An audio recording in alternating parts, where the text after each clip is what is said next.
L'homme qui va sauver la maison de Marquez est le premier président de la mission interministérielle pour l'aménagement de la côte atlantique, la MIACA. Promoteur d'un humanisme écologique, il souhaite une nouvelle relation entre l'homme et son environnement qu'il doit sauvegarder, mais aussi embellir.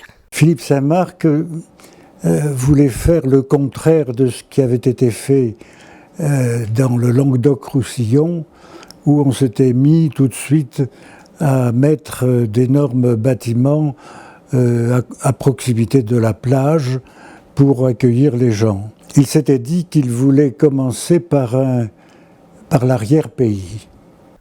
Fasciné par cette maison, il y envoie en mars 1968 le directeur du tout nouveau parc naturel régional des Landes de Gascogne. Son idée est alors de déplacer la maison vers Labouheyre pour y créer un écomusée qui serait le projet phare du parc, comme le raconte Jean-Claude Aulagnier dans cet entretien réalisé en 1977. Le mot de Marquez avait été prononcé devant moi par Philippe Saint-Marc, à Paris. Il m'avait dit « Allez voir une maison qui s'appelle la maison de Marquez. Allez voir cette maison. » Et en arrivant à ça, c'est la première chose que j'ai demandé à voir. Son accompagnateur, Jean Loubert, le secrétaire de mairie de Sabre, connaît très bien les lieux. Et pour cause, son épouse, Suzanne Parage, a grandi sur les Riales et ses beaux-parents y vivent toujours. J'y suis allé avec Loubert et je suis tombé face à cette maison, à la maison de Marquez. Et je me suis dit tout de suite, je ne sais pas pourquoi, le musée des Landes, il est ici. Mais instantanément, je dis c'est pas la peine de chercher ailleurs, il est là.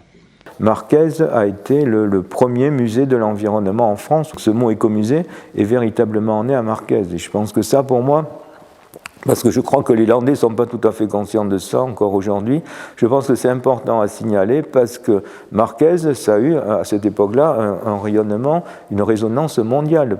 Le musée de plein air est un concept nouveau, théorisé par Georges-Henri Rivière, le fondateur du Musée national des arts et traditions populaires. Celui qui est alors président du groupe de travail de Marquez a une importance mondiale dans le développement des musées d'ethnographie. Il a fallu comprendre cette idée d'écomusée qui est de faire un musée à l'endroit même où les choses se sont passées. C'était également une nouvelle idée en France. Il y avait 2 écomusées, les Monts d'Arrée et le nôtre. C'est l'art de laisser les choses en place, tout simplement. Et montrer cette relation entre un environnement et les gens qui se le sont accaparés et qui l'ont plus ou moins transformé. Ce n'est pas forcément la nature libre. Donc le quartier nous permettait d'aborder l'histoire sociale des gens et en même temps de parler des paysages. Donc transformer un paysage en musée, je crois que c'était quand même quelque chose de nouveau. Et on a évidemment tous adhéré à fond là-dessus. Marquez, c'était pas qu'un musée, c'était une forme d'utopie, c'est-à-dire qu'on retrouvait les relations que l'homme avait entretenues avec son milieu dans le passé. Et donc là, on était en pleine période de naissance du mouvement écologiste. L'écomusée est inauguré le 30 septembre 1969. Il rencontre tout de suite un vif succès et atteint rapidement les 100 000 visiteurs par an. On a commencé à créer des embouteillages.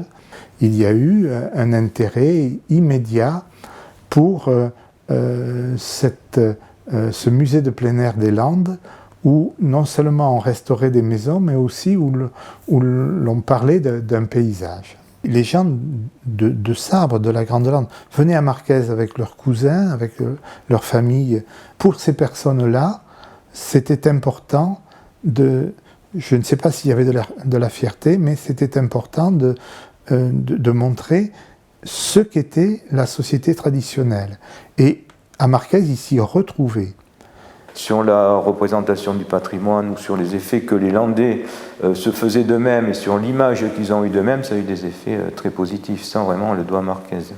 On était l'époque des 30 Glorieuses où là, c'était en même temps le paradoxe, l'exaltation de la modernité. Donc il fallait faire table rase du passé, construire des maisons neuves dans des lotissements, remplacer les vieux mobiliers par du formica. Et Marquez a complètement revalorisé ce patrimoine aux yeux des Landais, mais aussi, il faut bien le dire, aux yeux des citadins. Beaucoup de maisons ont été sauvées un peu grâce à Marquez, car les gens se sont dit, mais c'est des maisons qui ont Ce n'est pas uniquement des résidences secondaires. Pour sauver ce patrimoine et le présenter au public, pendant des années, une campagne de réimplantation des bâtiments anciens a été menée sur l'Erial. Cet épisode a constitué un nouveau chapitre de l'aventure de Marquez.